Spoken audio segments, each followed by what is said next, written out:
Então, hoje nós temos conosco um amigo querido de longa data, Carlos Emanuel. Ele é lá de Miguel Pereira e ele dará continuidade ao estudo da introdução do Livro dos Espíritos no item 7 a 10. Boa noite, Carlos. Boa noite, Cristina. Fique à vontade, viu? Obrigado, querido. Então, eu quero cumprimentar a todos, amigos, amigas, companheiros de ideal, nessa oportunidade tão especial e gratificante para mim. Ainda há pouco, comentava com a Cristina e com a Ana, que me recepcionaram, que eu sou natural de Vassouras. Tive o prazer de nascer no Eufrásia Teixeira Leite, né? Então, eu estou me sentindo em casa nessa egrégora, junto a tantos amigos queridos, né? Conheço a casa de Allan Kardec já desde a sua fundação, e está sendo para mim hoje especial essa ocasião, né? Que me traz sentimentos muito especiais, o qual vou pedir esses benfeitores que me inspirem para que eu possa revertê-los em proveito do nosso estudo da noite de hoje. Bom, como a Cristina falou, nosso confrade Rivaldo falou, né, o início da introdução, os dois tópicos, e eu fui convidado, então, a falar de 2 semanas, né, estarei hoje com vocês e segunda-feira que vem, fazendo a abordagem hoje do 7 ao 10º tópico, e semana que vem estaremos do 11 até o 17. Vai ser um prazer estar com vocês.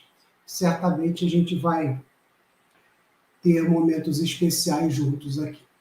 Bom, sempre que eu inicio um estudo, eu aprendi muito, a gente está percebendo as premissas do que aquele estudo realmente ele representa, né? A essência, os conceitos, os valores. E o que a gente vai observar, principalmente nessa introdução do Livro dos Espíritos, é que Kardec ele tem um objetivo primário que é didático, visto ele ser um grande pedagogo, né? E a essência do pedagogo é se preocupar com a didática, não com o fator histórico, né? Então, Kardec ele não se coloca como alguém que vai fazer uma historiografia dos acontecimentos espíritas, procurando explicar, estudar e nos orientar a respeito do que aconteceu na história naqueles momentos. Ele procura estruturar todo esse conhecimento de forma didática para que nós possamos dar aplicabilidade em nossas vidas práticas. A doutrina vem para nos auxiliar nesse processo que é o progresso da alma humana, usar esses recursos que o conhecimento espírita nos oferece para lidarmos com as questões do dia a dia, as questões que a vida nos envolve, e aí a gente tendo a compreensão legítima de que somos espíritos imortais, nós começamos então a lidar com essas circunstâncias de forma diferente.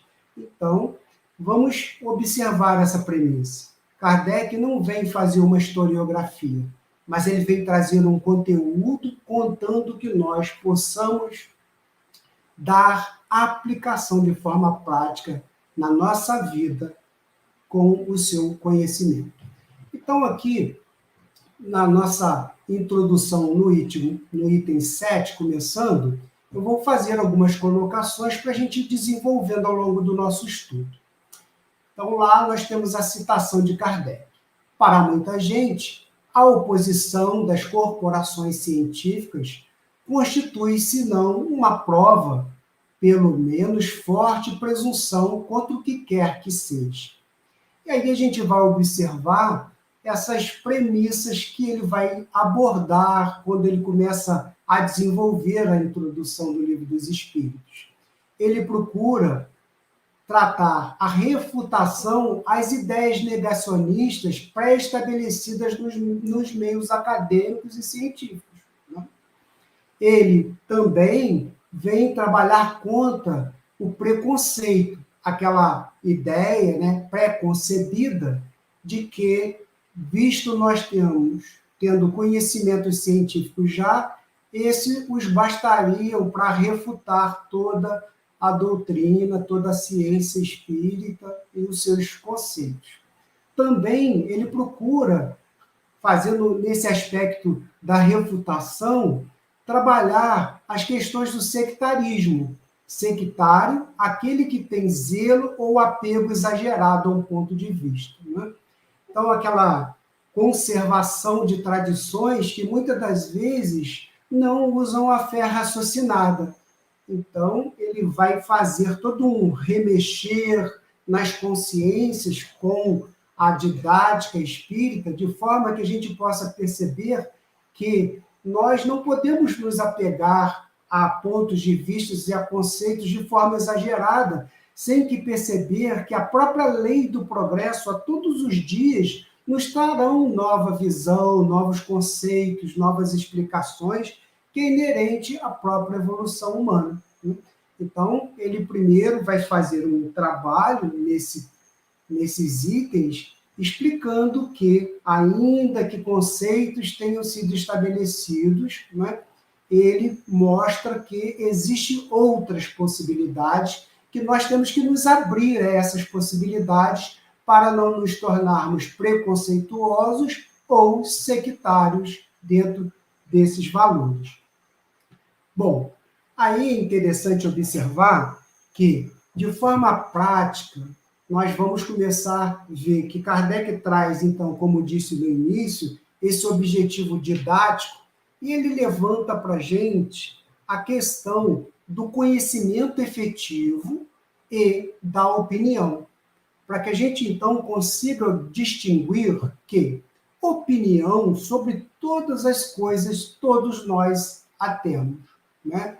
Mas que a gente precisa compreender que essas opiniões, elas se baseiam, se sintetizam em cima dos nossos conceitos, dos nossos valores, da nossa capacidade cognitiva, da nossa capacidade emocional, e cada ser é um ser em si, né?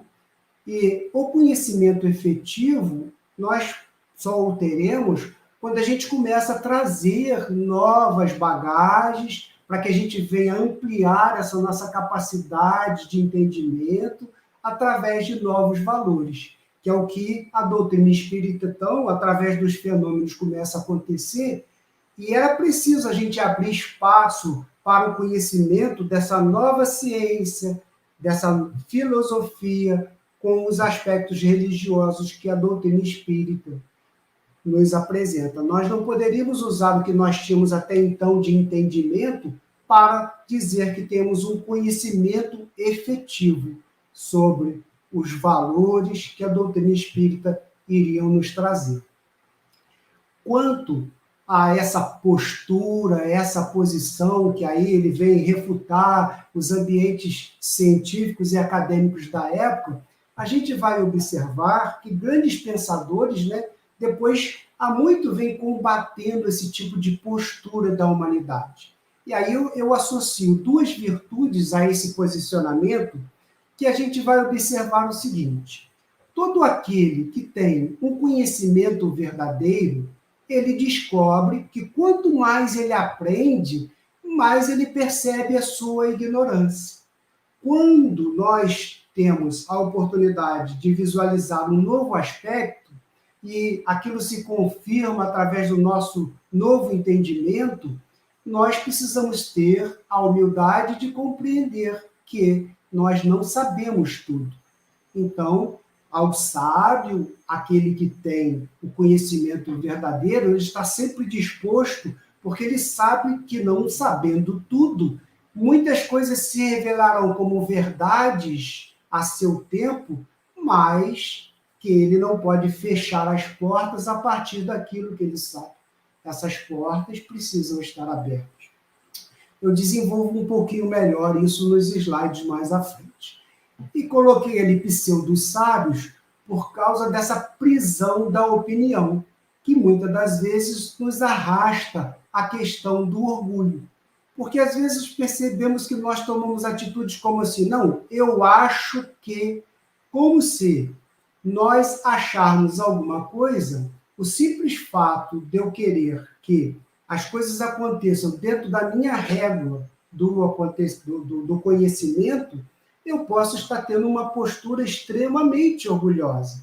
Visto que eu não conhecendo todas as coisas, eu preciso sempre entender que eu tenho liberdade de achar, de ter uma opinião própria, mas eu só vou poder efetivamente afirmar que aquela opinião parte de um conhecimento a partir do conteúdo que estabeleça segurança para o meu acho.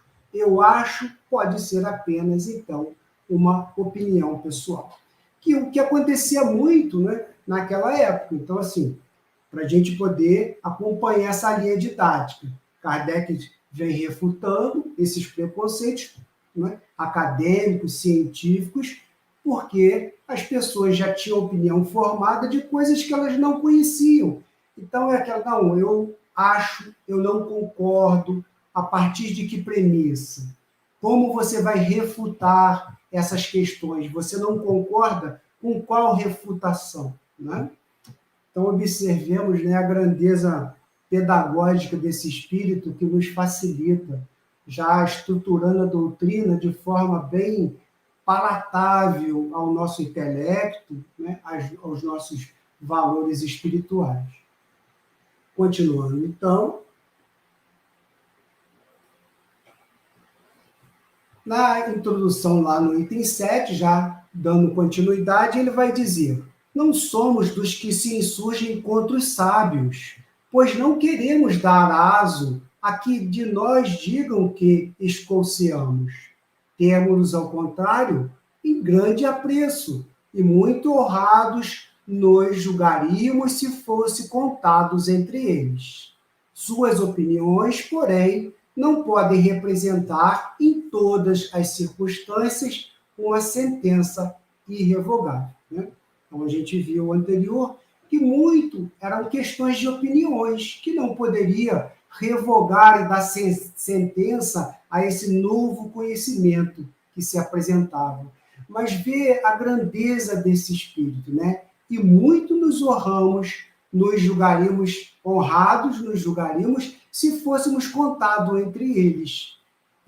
A questão aqui dos escolciamos, eu coloquei aqui embaixo, porque é uma palavra não muito comum no nosso dia a dia, quer dizer espezinhar, ofender, detratarmos, xingarmos.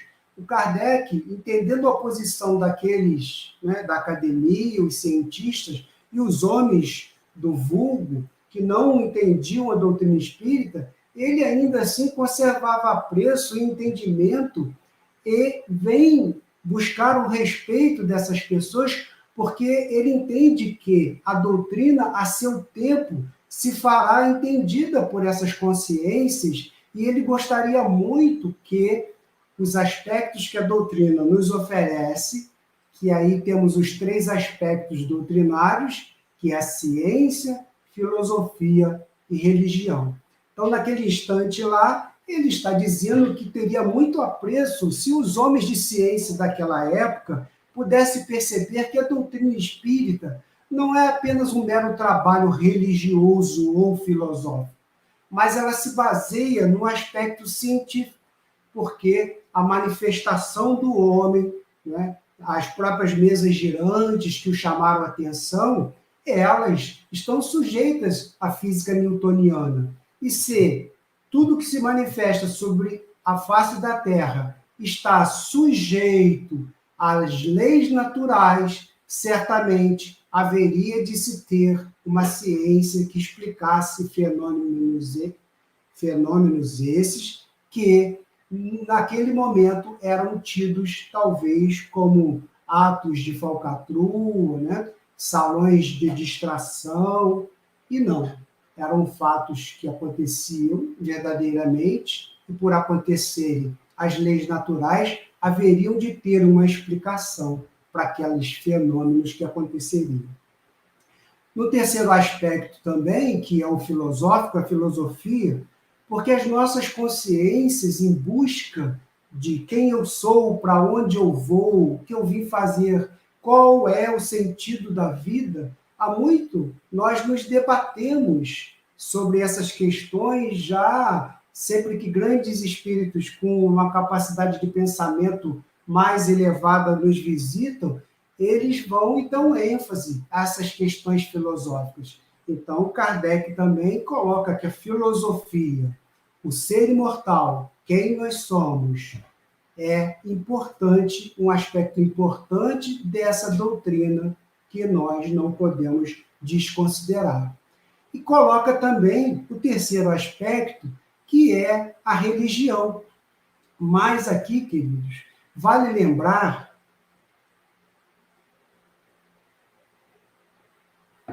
que no momento na França em que a doutrina chega, o positivismo, né, a rejeição aos aspectos religiosos ainda estavam muito fortes. E todas as vezes que se levantava a palavra religião, havia uma rejeição natural entre aquelas consciências influenciadas pela religião. Mas Kardec nos fala que o aspecto religioso da doutrina é a essência da etimologia da palavra religião, que vem do latim o religare, é a criatura voltando ao Pai, é o filho retornando ao Pai, é o religar do filho ao Pai.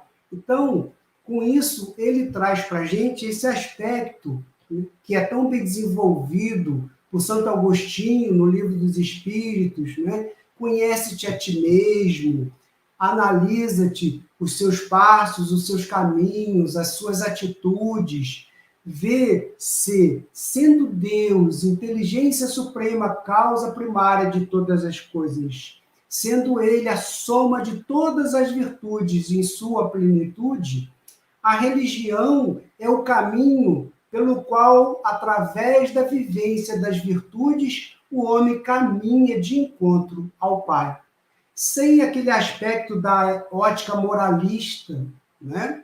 Sem aquela coisa de punir as consciências que andam no erro, a perseguição ao mal que o outro comete, aos equívocos e o mal. Não. Ele divulga que a religião, esse caminho pavimentado pelas religiões, né, do religare, nos conduzirá a nos reunirmos com o Pai em ocasião propícia, quando as nossas consciências atingirem esse estado. Promessa essa que Jesus deixa bem claro: vou para preparar o caminho, para que aonde eu esteja, lá esteja todos vós. Eu e o Pai somos um só.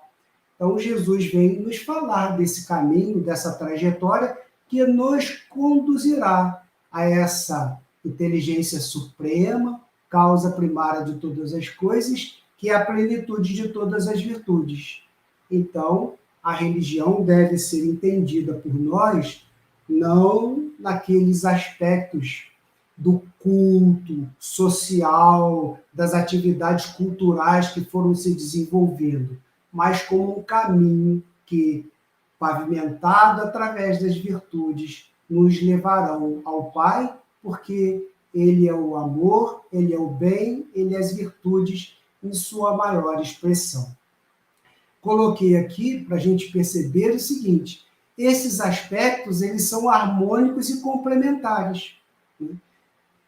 Nós temos notícia que muito da doutrina se perdeu na França, e eu até vou abordar um pouquinho mais à frente, pelo aspecto do cientificismo. Preocupado muito com os aspectos da ciência, o homem deixou de se perguntar quem ele era e para onde ele ia. E sem o aspecto da religião, o caminho pavimentado pelas virtudes, ele acabou se afastando da trajetória correta. Então, a gente vai parar e perceber que todos esses aspectos doutrinários, eles são harmônicos e complementares, para que a gente, então, compreenda lá que, quando ele vem refutar, ele não vem só fazer uma discussão científica com os cientistas. ele vem apresentar o bojo dessa doutrina com todo esse projeto didático que, com o conhecimento através das ciências, o encontro do homem consigo próprio através da filosofia e o trilhar do caminho das virtudes do encontro de Deus, nos fará plenos e à altura de sermos chamados de filhos de Deus. Bom, como eu falei para vocês, ao longo da trajetória da humanidade, muitos pensadores já trataram esses temas, né? Temos lá Platão, né, porque Sócrates não escreve nada de si próprio, então Platão, em seu livro Apologia de Sócrates, ele coloca: aquele homem acredita saber alguma coisa, sem sabê-la, enquanto eu, como não sei nada, também estou certo de não saber. Que é o espírito do que Kardec traz para a gente, quando ele tenta fazer essa refutação daqueles que fecham a porta sem buscar, na verdade, o conteúdo que poderia justificar uma tomada de decisão, uma postura. Bom, não acredito nisso, acabou, ponto final. Dizendo que essa atitude não é uma atitude louvável de um homem aberto ao conhecimento. E aí a paráfrase que a gente usa dessa passagem de Platão sobre Sócrates é o famoso só sei que nada sei. O que nós aprendemos com o conhecimento é que a primeira etapa do conhecimento da criatura é ela descobrir que não sabia. Às vezes a gente pensa que ter o conhecimento é quando você assimila, quando você traz aquele conhecimento, quando você vai, estuda uma determinada matéria, um determinado tema, mas não. O primeiro momento do conhecimento é você descobrir que não sabia, porque a partir daquele instante, ainda que você não tenha tido a oportunidade em fazer contato com aquele conteúdo, você já sabe que há mais coisas entre o céu e a terra do que a nossa vã filosofia pode nos oferecer. Também Salomão, em Provérbios, né, que foi um espírito extremamente reconhecido pela sua sabedoria, ele fala: os tolos pensam que nunca precisam de conselhos, mas os que têm verdadeiro entendimento sabem ouvir a opinião dos outros, né? Então a gente vê que a linha filosófica, a linha didática que Kardec aborda, ela já vem sendo trabalhada, né, ao longo de tempo por grandes pensadores da humanidade, devido ao que os espíritos nos falam, o mal da nossa humanidade, o orgulho e o seu filho, o egoísmo, né? Nós se achamos, como a gente brinca, né, o ó do Borogodó, né? Todos nós nos achamos espíritos com conhecimento. Eu, às vezes, até brinco no movimento espírita, do qual participo muito, que às vezes eu vejo de pessoas dissertando, porque nos mundos superiores, e eu digo assim, olha, para um espírito do mundo de provas e expiações, se atrever a falar o que acontece no mundo superiores, é realmente uma pretensão muito grande. A gente precisa parar e perceber que muito nos falta para esse entendimento. E aqui, ó, eu enfatizo isso através do próprio Evangelho, em Marcos 10, 17 e 18. E, pondo-se a caminho, correu para ele um homem, o qual se ajoelhou diante dele e lhe perguntou: bom mestre, que farei para herdar a vida eterna? E Jesus lhe disse: por que me chamas de bom? Ninguém há bom senão um, que é Deus. E o que nós podemos tirar aqui de didática nessa passagem de Marcos, né? De que a bondade, ela alcança patamares tão superiores à nossa bondade humana, que o que nós achamos que é bom, o que nós achamos como bondade no mundo de provas e expiações, ainda é uma pálida realidade da verdadeira bondade que é vivida na plenitude dos mundos superiores. Porque esses espíritos superiores, né, Jesus, nesse momento, ele vem dar mostrar para a gente essa perspectiva. Olha, você está olhando para mim dizendo que eu sou bom, mas a bondade, ela ultrapassa esses patamares, esses valores, esses seus conceitos. Existe uma bondade que você ainda não conhece. né? Que aí é mais uma vez, você vê, a refutação que nos leva a compreendermos a necessidade de associarmos a humildade, a resignação, de compreender que nós não temos respostas para tudo, que somos ainda espíritos carentes de compreender os desígnios do alto, mas que estamos sob tutelas sábias e inteligentes. Esse aspecto, por exemplo, do orgulho humano também, eu costumo muito desenvolver ele, tentando mostrar que Jesus, nós temos conhecimento hoje, até pelas metodologias científicas, que a Terra é um planeta que já tem aproximadamente 4 bilhões e meio de anos. Né? Nós temos notícia da espiritualidade que Jesus foi o espírito escolhido pelo Pai para organizar a matéria, para que nós viéssemos depois a ter um mundo com possibilidades reencarnatórias de aprendizado. Então, Jesus é um espírito que há 4 bilhões de anos atrás, 4 bilhões e meio, assim, a gente coloca aí a relatividade, vamos tirar 1 bilhão, 3 bilhões, imaginemos, queridos, a grandeza desse espírito, né? E às vezes na nossa vida, no nosso dia a dia, a gente não tem ideia e se comporta em desespero. Veja um espírito com essa grandeza, ele certamente ele sabe o que está fazendo. A Terra não é um projeto, que às vezes a gente não entende os outros aspectos doutrinários. A Terra não é o único mundo no universo. Mundos superiores já se formaram. Os espíritos superiores já viram o que está acontecendo na Terra em uma inúmera quantidade de vezes que ainda não cabe nem na nossa cabeça. Então, um espírito como Jesus, que há 4 bilhões e meio, anos e meios atrás, já era um espírito superior, imaginemos, queridos, a capacidade de um ser desse, né, diante das nossas vidas. O quanto realmente o nosso orgulho, o nosso egoísmo nos tem atrapalhado a nos resignar diante das decisões que muitas das vezes acontecem na nossa vida, no nosso dia a dia, em que nos rebelamos. Eu, às vezes, sou muito provocador no movimento espírita com alguns amigos e eu vejo uma pessoa assim, meio que no pânico, no desespero, e pergunto, olha, você acredita em Deus? Não, acredito em Deus. Assim, mas esse Deus que você acredita, então, ele não... Né? Você precisa rever esse Deus que você acredita.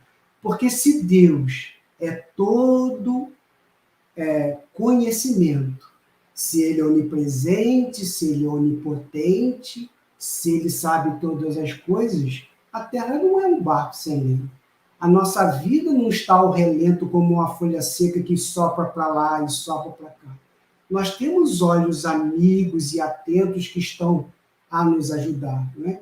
E aí, por que eu estou levantando essa questão? Para a gente perceber que existe uma distância grande entre todo o nosso conhecimento teórico, didático, pedagógico, entre ler 300 livros espíritas, ler o Pentateuco espírita, e no momento em que a dor nos visita, quem vem junto com ela? O desespero. Ora, se esse conhecimento penetrar profundamente em nós, não haverá mais espaço para que haja desespero, nem pânico, nem medo.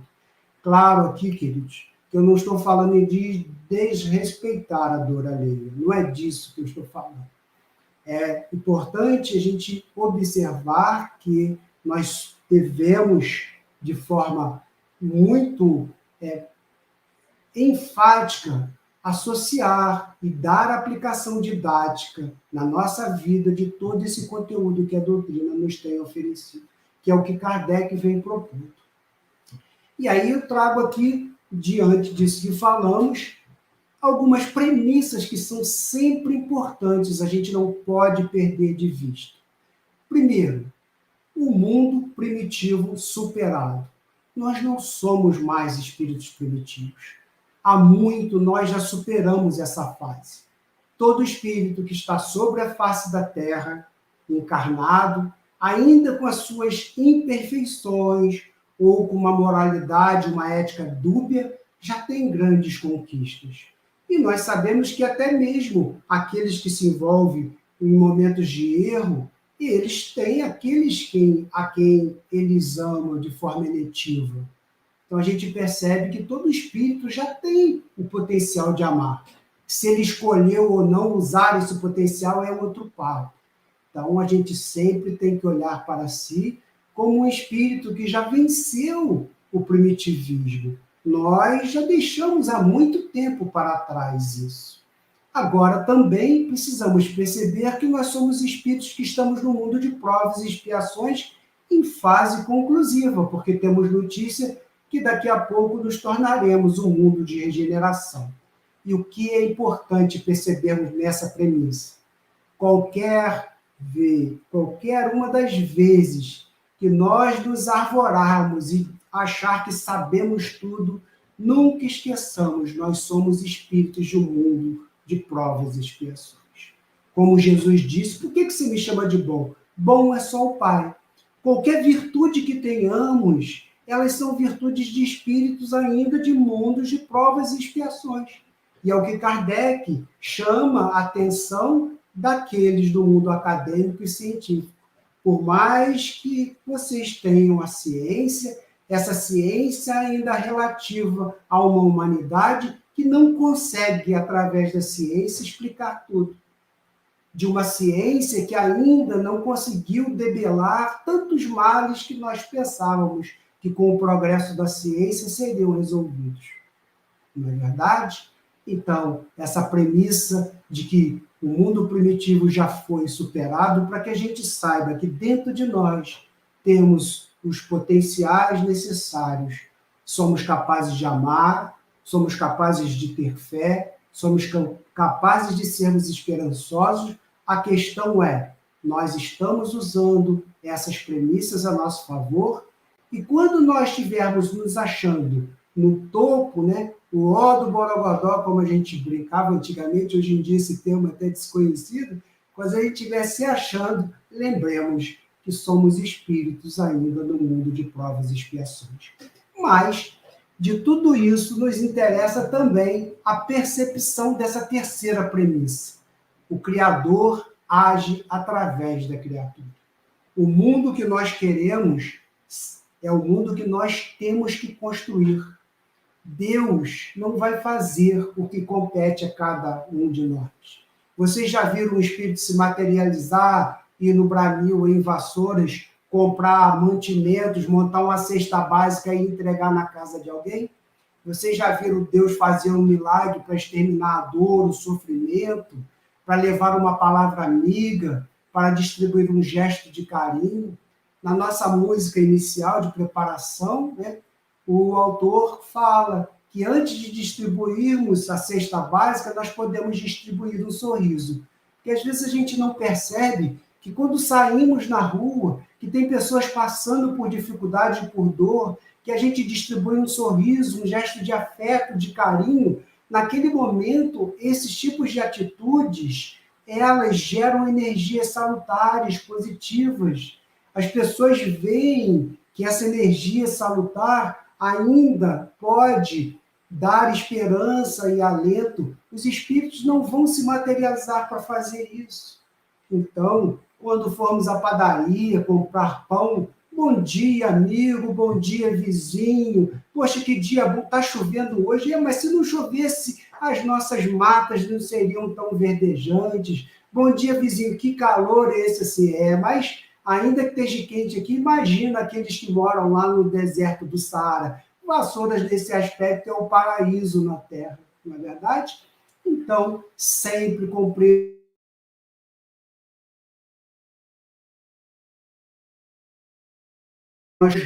a presença de Deus, a presença do Pai, junto daqueles que estão ao nosso redor.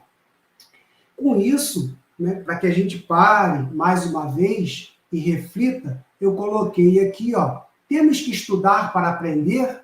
Não, nós não temos que estudar para aprender mais. Temos que estudar para nos aperfeiçoarmos. O perdão, quem não o sabe? eu perguntaria, precisaria Jesus voltar e falar sobre o perdão de novo? Não. Quem não sabe o que quer dizer perdoar? Tá, então todos nós conhecemos o perdão, mas daí quantos de nós aplica, dá aplicabilidade, coloca isso como uma questão didática de vivência na nossa vida? Então, às vezes a gente fica, né? Não, porque eu tenho que fazer curso, porque eu tenho que estudar, eu tenho que fazer treinamento, porque isso eu tenho que aprender. Ah, nessa encarnação eu ainda sou muito pequenininho, né? Na próxima encarnação eu tenho que estudar muito. Como se a essência já não tivesse nos sido oferecido. Quando Gandhi fala que se perdesse todo o trabalho do Evangelho do Cristo, mas se preservasse o Sermão do Monte, nada teria se perdido. Porque o que é o Sermão do Monte? Bem-aventurados todos vós que têm sede de justiça e que são justos. Bem-aventurados todos vós que sois misericordiosos. Bem-aventurados todos vós que têm amor. E aí, Jesus nos apresenta a vida dos mundos superiores, nos dizendo que nós herdaremos a Terra, porque a lei do progresso irá levar a Terra à condição de mundo felizes. E os espíritos que se colocarem à altura através das virtudes herdarão um mundo feliz. É o nosso destino. Para que às vezes a gente não se perceba, né, que a gente tem que estudar, estudar, estudar, mas, por atrevimento de minha parte, digo, se nós pegarmos 10% daquilo que nós já aprendemos e dermos aplicabilidade efetiva na nossa vida, no nosso dia a dia, nós daremos um salto, para usar essa palavra moderna, um salto quântico na linha de progresso dos nossos espíritos. Continuando, né, que o tempo avança, aí eu trago para que a gente aborde também esse termo, compreendendo os aspectos do cientificismo. Kardec, então, coloca: as ciências ordinárias assentam nas propriedades da matéria que se pode experimentar e manipular livremente. Os fenômenos espíritas repousam na ação de inteligências dotadas de vontade própria e que nos provam a cada instante não se acharem subordinados aos nossos caprichos. As observações não podem, portanto, ser feitas da mesma forma, requerem condições especiais e outro ponto de partida. Querem submetê-las aos processos comuns de investigação, querer submetê-las aos processos comuns de investigação é estabelecer analogias que não existem. Então, Kardec nos fala que nós temos que mergulhar no mundo da espiritualização. Não podemos ir como homens de carne e osso na doutrina espírita, querendo as conquistas da posse ainda da matéria, refletida nas nossas necessidades físicas, biológicas. É o ser imortal que precisa ser contemplado com o que representa ser um espírito imortal. Eu sou um espírito imortal. Como a gente vulgarmente fala assim, o meu espírito. Nós não temos espíritos. Nós somos espíritos. É como a gente ainda tem vários hábitos, por exemplo, a gente fala, Deus nos ama. Deus não nos ama. Deus é o amor.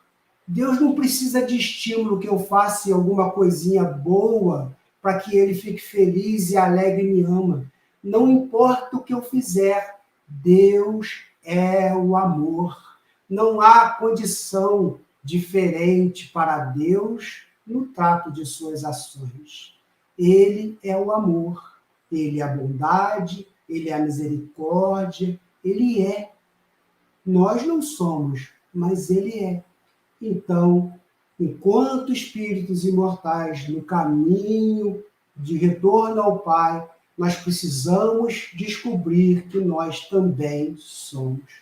Por enquanto não somos, porque olhamos para nós como homens de carne e de osso, com com as preocupações inerentes à vida material, que também é justa, são importantes, mas nunca percamos de vista a consciência de ser imortal, que transcende ao tempo, ao espaço.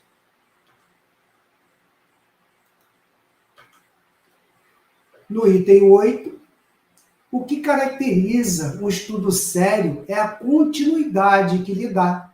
Será de admirar que muitas vezes não se obtenha nenhuma resposta sensata a questões de si mesmas, graves, quando propostas ao acaso é que a queima-roupa, perdão, vou melhorar essa pontuação. Será de admirar que muitas vezes não se obtenha nenhuma resposta sensata a questões de si mesmas graves, quando propostas ao acaso e a queima-roupa, em meio de um aluvião de outras extravagantes? Demais, sucede frequentemente que, por complexa uma questão, para ser elucidada, exige a solução de outras preliminares ou complementares.